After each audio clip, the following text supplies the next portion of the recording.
I think today has been really beneficial for them. I think they would have taken a lot away from today that they can hopefully implement into their schools and into everyday life.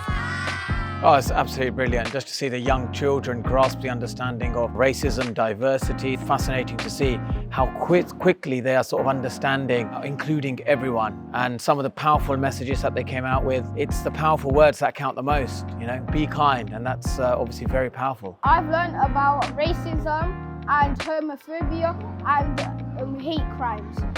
I learned how you should treat people how you want to be treated.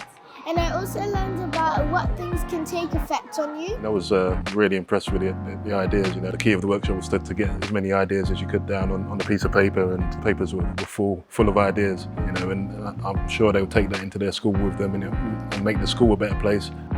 I thought it was really fun. It's a great activity to get our minds working. We wrote about solutions that we can fix about racism and like how some people don't know about racism. All of the groups were able to come up with ideas, think about solutions to the problems. I loved them being able to present. I think it's a really important skill, but most importantly, it really kind of encouraged creativity. It was a really special day. Show Racism, the Red Card do great work throughout the country with young people, and I think it's vital. You know, the youth are next generation that are going to go on to do great things, hopefully. So education is key for them. I would like to say that this has been a great, amazing journey.